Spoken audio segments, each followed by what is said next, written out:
ರಾಹುಲ್ ಗಾಂಧಿ ವಿಮಾನ ಸಂಶಯಾಸ್ಪದ ಲ್ಯಾಂಡಿಂಗ್ ವಿಚಾರಕ್ಕೆ ಸಂಬಂಧಿಸಿದಂತೆ ಹುಬ್ಬಳ್ಳಿ ಏರ್ಪೋರ್ಟ್ ನಿರ್ದೇಶಕಿ ಅಹಲ್ಯ ಮಾಹಿತಿ ಕೊಟ್ಟಿದ್ದಾರೆ.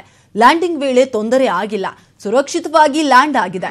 ರಾಡರ್ ಸಂಪರ್ಕ ಕಳೆದುಕೊಂಡ ಬಗ್ಗೆ ಕೂಡ ಮಾಹಿತಿ ಇಲ್ಲ. ವಿಮಾನದಲ್ಲಿ ಯಾವುದೇ ತಾಂತ್ರಿಕ ದೋಷವೂ ಕಂಡು ಬಂದಿಲ್ಲ. ತಾಂತ್ರಿಕ ದೋಷದ ಬಗ್ಗೆ ಪೈಲಟ್ ಮತ್ತು ಎಟಿಸಿಯಿಂದಲೂ ಕೂಡ ಮಾಹಿತಿ ಸಿಕ್ಕಿಲ್ಲ ಅಂತ ಹುಬ್ಬಳ್ಳಿ ಏರ್ಪೋರ್ಟ್ ನಿರ್ದೇಶಕಿ ಅಹಲ್ಯ ಹೇಳಿಕೆ ನೀಡಿದ್ದಾರೆ. ಆದರೆ ತಾಂತ್ರಿಕ ದೋಷ ಇತ್ತು ಅಂತ ವಿಮಾನ ಸಿಬ್ಬಂದಿ ಹೇಳಿದ್ದಾರೆ. ಡಿಜಿಸಿಎ ಕೂಡ ದೋಷ ಕಂಡು ಬಂದಿತ್ತು ಅಂತ ಹೇಳಿದ್ರು. ಈಗ ಇಬ್ಬರ ಹೇಳಿಕೆಗಳಲ್ಲಿ ಯಾವುದು ಸತ್ಯ ಯಾವುದು ಸುಳ್ಳು ಅಂತ ಗೊತ್ತಾಗ್ತಿಲ್ಲ. ಹೀಗಾಗಿ ವಿಮಾನ ಲ್ಯಾಂಡಿಂಗ್ ಸಂಪೂರ್ಣ ಗೊಂದಲಮಯವಾಗಿದೆ. ಇನ್ನೊಂದು ಕಡೆಯಲ್ಲಿ ಪೊಲೀಸ್ ಅಧಿಕಾರಿಗಳು ಕೂಡ ವಿಮಾನದ ಸಿಬ್ಬಂದಿ ವಿಚಾರಣೆಯನ್ನ ಮಾಡ್ತಾ ಇದ್ದಾರೆ. ಪೈಲಟ್ ಜಗತ್ ಸಿಂಗ್ ಯಾದವ್, ಕೋ ಪೈಲಟ್ ವಿಕಾಸ್ ವಿಜ್, ಗಗನಸಖಿ ಮಾನಸಿ ಹಾಗೂ ಸೌರವ್ ವಿಚಾರಣೆಯನ್ನ ನಡೆಸಿದೆ. ನನಗೆ ಆಸ್ ಪರ್ ಎಟಿಸಿ ಇನ್ಫಾರ್ಮೇಶನ್ ಪ್ರಕಾರ ಇಲ್ಲಿ ಯಾವುದು ಘಟನೆಗಳು ಇನ್ಸಿಡೆಂಟ್, ನಾನು ಇಂಗ್ಲಿಷ್ನಲ್ಲೇ ಹೇಳ್ತೀನಿ ಮತ್ತೆ ಕನ್ನಡ, ಇನ್ಸಿಡೆಂಟ್ ಯಾವುದೇ ಇನ್ಸಿಡೆಂಟ್ ಆಗಿಲ್ಲ. ಯಾವುದೇ ಇನ್ಸಿಡೆಂಟ್ ನನಗೆ ಎಟಿಸಿಯು ರಿಪೋರ್ಟ್ ಮಾಡಿಲ್ಲ. ಮತ್ತೆ ಇಲ್ಲಿವರೆಗೂ ನನಗೆ ಪೈಲಟ್ ಬಂದು ಏನು ಕಂಪ್ಲೇಂಟ್ ಮಾಡಿಲ್ಲ.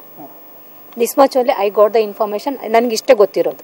S, they will report and aircraft safely landed at Hubli.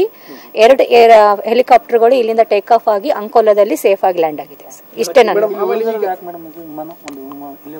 ಅದು ಏನೋ ಮುಂದಿನ ಪ್ರೊಸೀಜರ್ ಅವರು ಪ್ಲಾನ್ ಫೈಲ್ ಅದ್ರ ಪ್ರಕಾರ ಅವ್ರು ಏನ್ ಮಾಡ್ತಾರೋ ಗೊತ್ತಿಲ್ಲ. ಅದು ಯಾವ್ದು ಏಜೆನ್ಸಿ ಇದೆಯಲ್ಲ ಆಪರೇಟರ್ಗೆ ಸಂಬಂಧಪಟ್ಟೆ.